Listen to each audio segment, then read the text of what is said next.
G'day everyone, welcome to the first episode of Chinwagging with Choppo. Today I'm with the lads. We've got Boggy, Tippy, Sam and Barney. It's a privilege to have you all, and thanks for tuning into the first episode. So starting with Boggy, if you could have a few words to say. Thanks for having me, Millsy. Long-time listener, first-time talker. Keen to get stuck into it.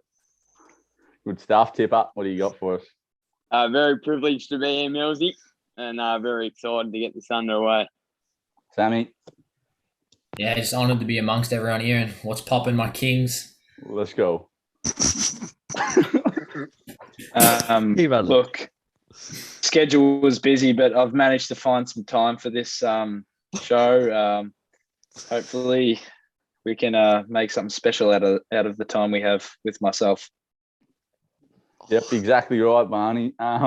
So it's been a long time coming, this podcast. I think I said about 2 lockdowns ago that I was going to get it cranking. So it's an absolute honour to have it going now, and hopefully the fan base gets cracking, all right? So what I'd like to start with is the tips for both games this week and how many points are in between them. All right, so first game we've got, is it Geelong and Port? Geelong and Melbourne. But Geelong and Melbourne. So who's winning that and how many points? Starting with Boggy again. I think the D's will be too strong and they'll come home winners by 22 points. Bet, tip up. It's the D's for me by 14 points. Sammy? Yeah, biased Geelong supporter, as you can see. So probably Catters will get up 40 points, probably. Yeah, well, it's another Geelong Cats prelim visit and another Geelong Cats prelim exit. Melbourne Demons by 9 points. Yep, all right. And finally mine, I think the D's are going to win by 17 goals. So that'll go a long way to, Scotty will probably be sacked after this year. So that's all I've got to say. And then the next game we've got Doggies v Port. So what do we got there, lads? Once again, be a close game, and I reckon Baz Lenko will turn it on in the 4th and take the chockies for the lads. And I'll tell you what, I won't be editing that out too easy. What do you got for it?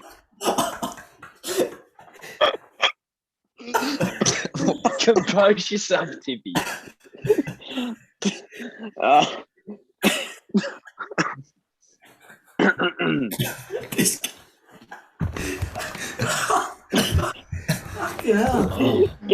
Get it, Will. I think Baz Lanka will continue his red hot form from last week's 4th quarter, and it'll be the Doggies by 8 goals.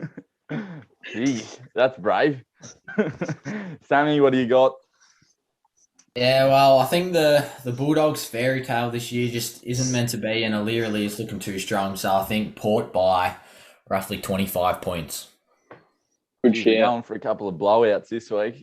Barney, what do you got?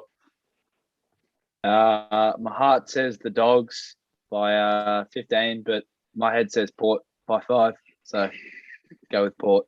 Yep, beast, man. I'm going to go with the draw. So it's a bit interesting, but I think it's going to be a draw and go to overtime. And then we'll be into the granny with a Doggies v Melbourne. So that'll be awesome. So now we'll move on to the Brownlow Medal conversation. It's supposed to be a very close one this year. So who we got, Boggy? All right, Boggy. So who you got for the Brownlow Medal? I reckon the Bont will have it early and Ollie Ones will come home hard and take the chockies. Yep. Going with Simo, putting the gorilla on it. Let's get it. Tip, what do you got? Jack Steele for me, without a doubt. Yep. I don't mind that call, Tip. I really don't. Jackie Steele has gone under the radar all year, and I think that he's just a very good player. Gone under the radar his whole career. I think he'll be top 5 quite easily, just quietly. And Sammy, who you got? You probably got Paddy Dangerfield, even though he's been out for half the season. Something that needs to be addressed, I think, and I think he's a strong contender and will win it, is Sam Walsh. Put my house on it if I could, but I can't. But yeah, Sammy will get up, I reckon. Yeah, look, I don't mind his chances. I think if the Blues got a few more wins on the board, I think they'd go a lot closer. He's me dark horse, Choppo. But yeah, I really don't mind that call. So yep, we'll hold on to that one, Sammy. All right, Barn, what do you got? Look, for my opinion, we've got 3-man race: Ollie Wines, Clayton Oliver, Bond and Pally. But ultimately, I think Bond's year's just been too great, and he's going to get the chockies. Yep, I'm a big fan of that call. Big fan of Bond. I think he'll probably go all the way, but I think Jakey Stringer will also go close. MVP since round 14. Look, I think he's going to go very, very hard at the end and probably polled 21 votes in the last 7 rounds. So, yep, too easy. Next question. What we've got is thoughts and opinions on lockdown. So, look, I don't want you to fire away at Dan too much here, but I really want you to give us your honest opinion on what we think of lockdown, lads. Start with Boggy again.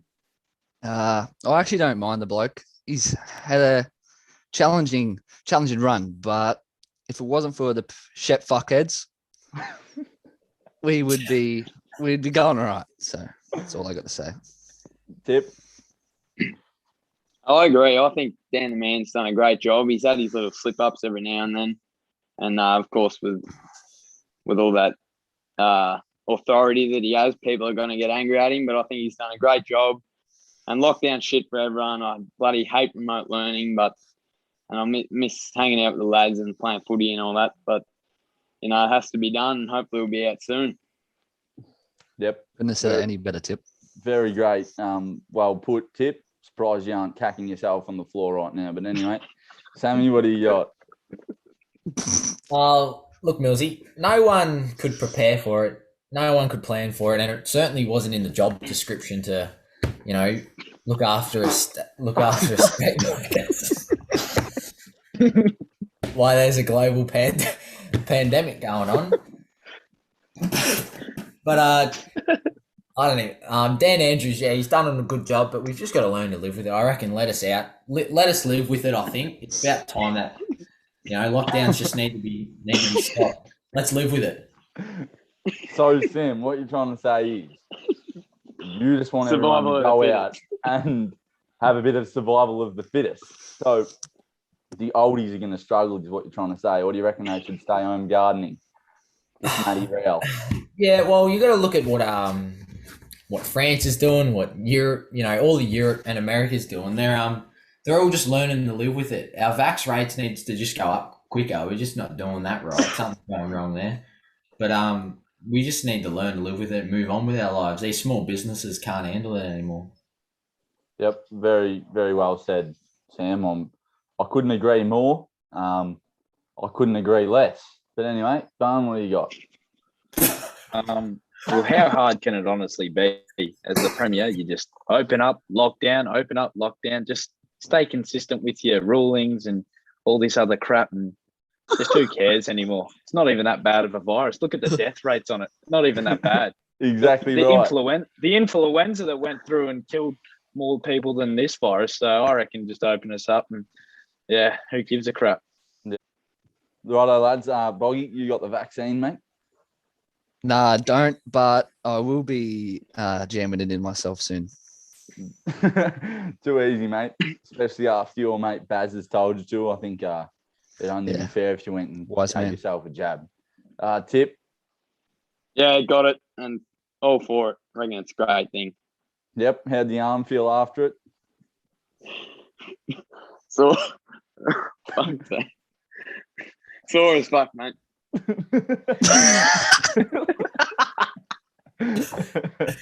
All right, Johnny, I know you're a bit of a new one to it, so could you just fill us in with what it's like and what the got me card here. Got me vaccine yesterday. Look, the process wasn't too bad. They could handle themselves better, but yeah.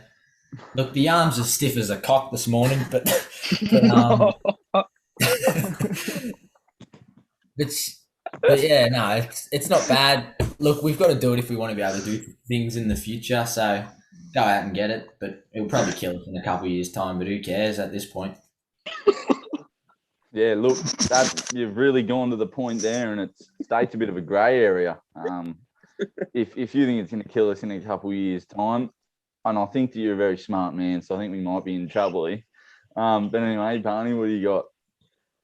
Well, firstly, I'd just like to say I'm surprised you haven't posted that card on your Instagram story along with the rest of the world, thinking it's important or something. Yeah, I got the jab. Yeah, no good. I couldn't sleep on the shoulder, but drink a cup of cement and you'll be right, I reckon. Yep, very good shout. And yeah, just Well myself. said. I haven't actually had a crack at the jab yet, but look, I'm looking, I'm looking into it. It's pretty chockers at the moment, so if I can get in there, that'd be great. But anyway, and just on your point before, Barney, about the Premier just sending us in and out like a jackhammer. I haven't really appreciated that. And if he's going to do it, he may as well lock us away for 6 months, all right? Yeah. So anyway, on to the next topic. We've got Barney is going to take us through what it's like to be in the day of a life of a Xavier College footballer. You mightn't already know, but you probably do. He's a Xavier footballer and he's about to run us through what it's like. Well, as just generally as a footballer. Yep. So like when you get out of bed in the morning type of shit. When I get out of them, it firstly starts off with Big Smitty waking us up at 7:30. He's become our alarm. Then you wake up 7:30, have a shower, head over to brekkie, usually like eggs and bacon or whatnot. Then you get ready for school, get your uniform on, ready for the day at 8:40. And then, you get your recess provided to you by the kitchen staff. Also lunch. Stop. No. Straight face. And then, so after school is when the fun starts and you go to your footy training, you get your gear on and, you're ready to have a kick. We've got phenomenal staff, multiple ex-AFL players, AFL players, and they provide a wealth of knowledge. And I can really see improvements in my game under their guidance. Very Don't good. want to butt in here. Just a quick question: Would you recommend the program to an up and coming young star? Let's say someone like Bowden, for instance. Would you recommend the program to someone like himself? I would. Yeah. It's like one of those news reporter things, and one of those silly people ask a dumb question and it just gets shut down instantly. I think that's what's just happened. So anyway. Anyway, also, you may or may not know, but we've actually we were premiers in 2020, APS premiers. Congrats. Which is the first time in Xavier College history since 2003, which they actually had Joe Watson and Luke Ball in that year. So it's pretty significant in the school's history.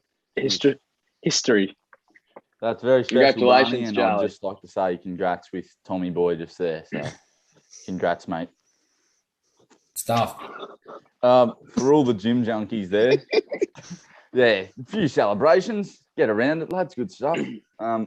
And just after that, we'll just go to the gym junkies. So we'll start with probably Tip this time. He reckons he's a pretty large man after hitting the gym for 2 weeks. What's your go-to protein shake, Tippy? The go-to protein is from Big Texie Wanganeen, actually. So shout out to the big fella. But it's the same one that Barney uses. So Barney, talk us through it, mate. Righto. So it's no, you go. You'll be right. Run through it. So is it a cup of protein or one whole cup of? I got it. So firstly, you start off with a full banana. You mash up the banana. You put it to the bottom of the cup. Then put a few ice cubes in, and a big scoop of peanut butter. Top it up with milk, and then add 2 scoops of protein powder. So it goes down a treat. Yep, well, I don't mind that. Boggy. With my current state of me bulking, I've been launching into Max's Absolute Mass, 60 grams of protein per cup. It's a vanilla ice cream flavor, and that's my usually go-to after a workout or a wake up. Yep. I'll rate that, Boggy. And Sammy, you go anything or? Nah, eat me vegetables and make sure I finish me plate at dinner times. My protein shake, Millsy. Yep, I don't mind that, mate. And you probably suck a whole milk carton a day. Am I right? Yeah, no, you're not wrong. Still drink a lot of milk, and that does the job, I think. Yep. I don't mind that, Johnny. I'm the same, mate. Just make sure you put down your big porterhouse steak and you'll be right. So anyway, moving on. Next question we got is, what is your go-to order at Subway? So I'm talking like when you walk in the door, like the bread, what you're thinking, like what's running through your head. Roggy, start us off. Yeah, look, Millsy, a bit of a grey because I actually don't order mine. I get my mum to go get it for me, but I usually run with I think it's a palmy, and that's all about all I know. Yep, too easy. Tip, what do you go, mate? Foot-long Italian herbs and cheese with a chicken fillet, Old English cheese, lettuce, onion, and carrot for the salads, and tomato if I'm feeling lucky. And then it's salt and pepper with mayonnaise. And just on that, why is tomato lucky? I don't know. Some days I'm feeling it, and some days I'm not. Yep, Usually days enough. I'm feeling it on my lucky days, you know? Yep, fair enough. Sammy, Johnny, Yep. what do you got, mate? I'll spare you the details, mate, but honestly, I get a foot long with chicken teriyaki and salad, sweet chili sauce, mate. Does the job for me. Yep, I guess that's not bad. Barney? There's two options, Here but we I'm go. just going to go with me number one. So when I walk in the door, I already know what I want. I get a multigrain footlong, always chicken cindy, Old English cheese, carrot, lettuce, tomato, mayonnaise, salt and pepper. No cookies. 11:45. Thank you, Haley Poldarowski.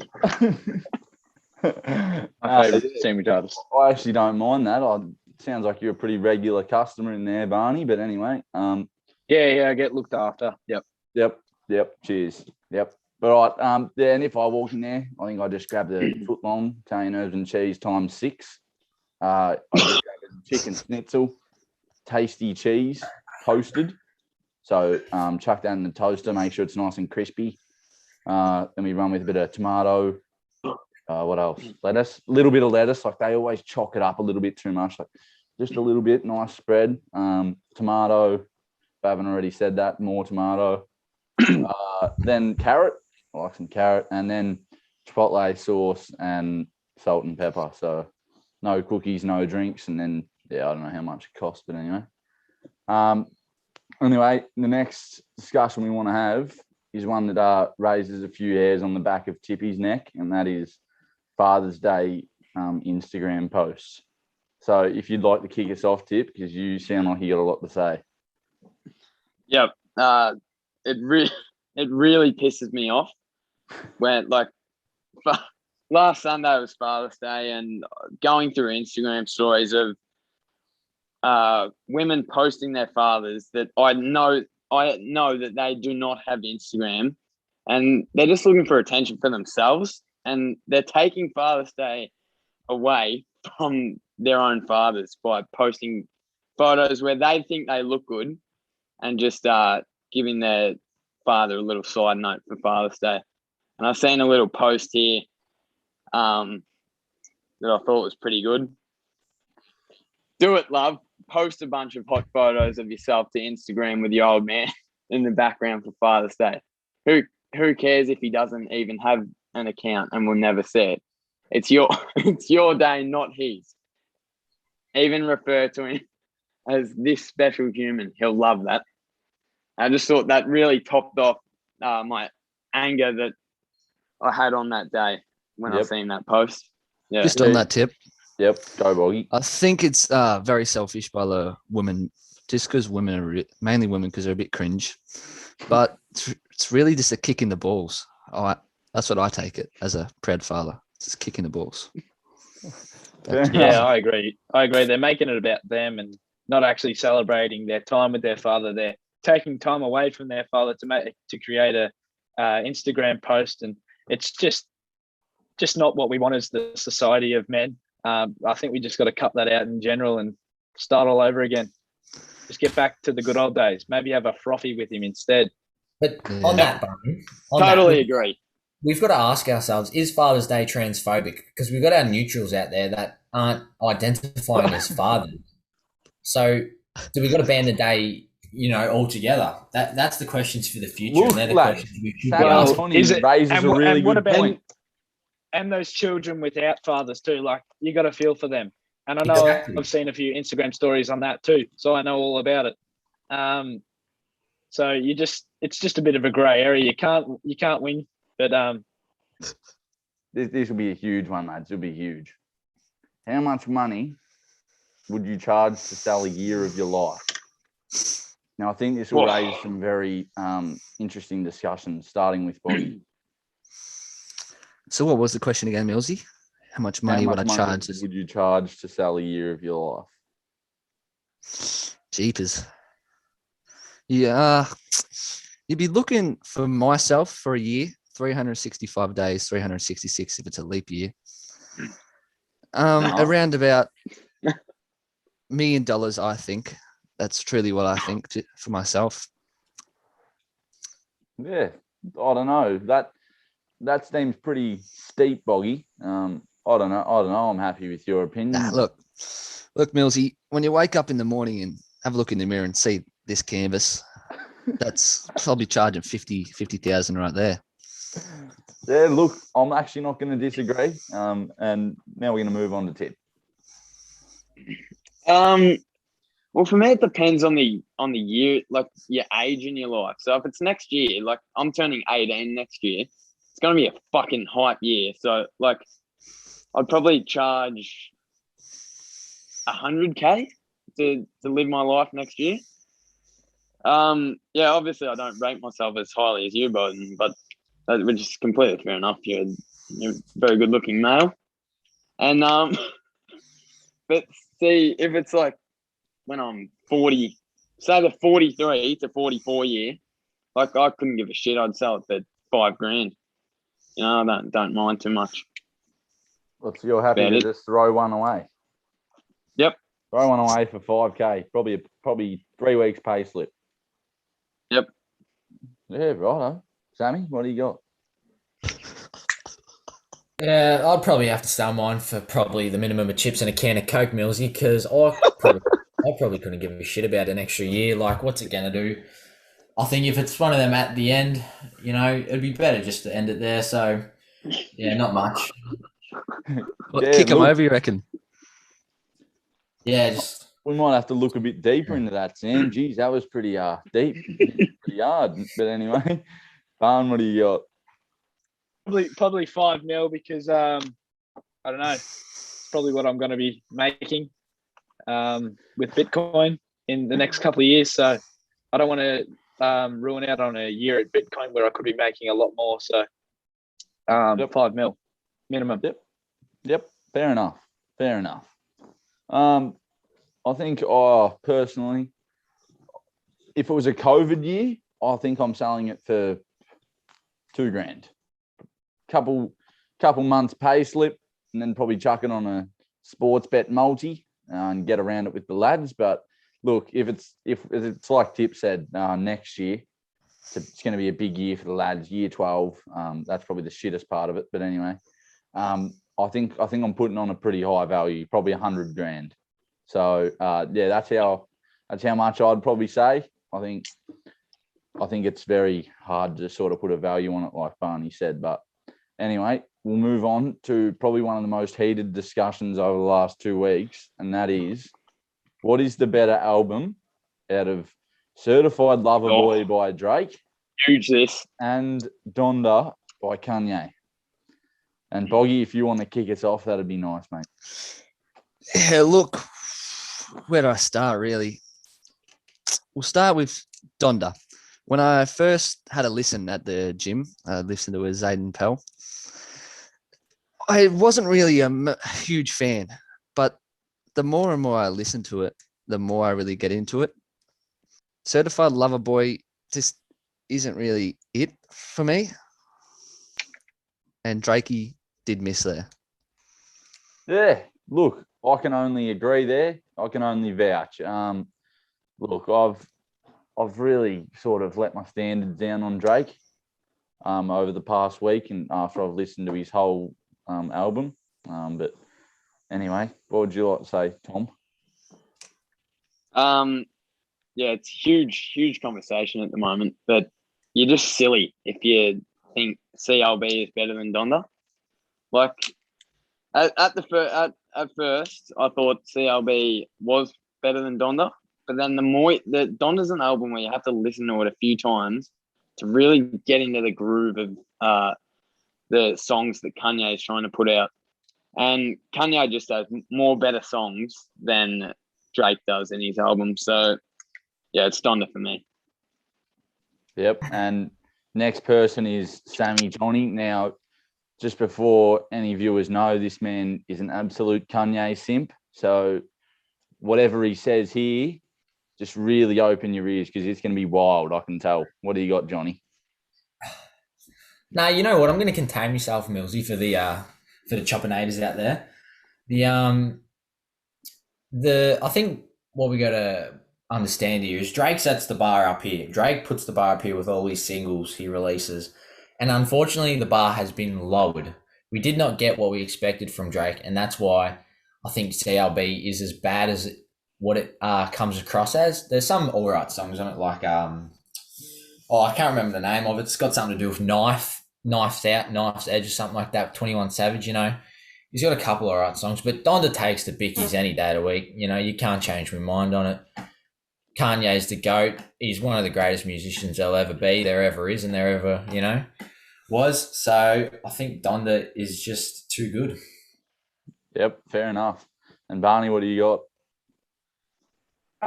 As time progresses, I've begun to acknowledge Drake's music greater as I've developed new likes for his songs, like Champagne Lover. That's very underrated.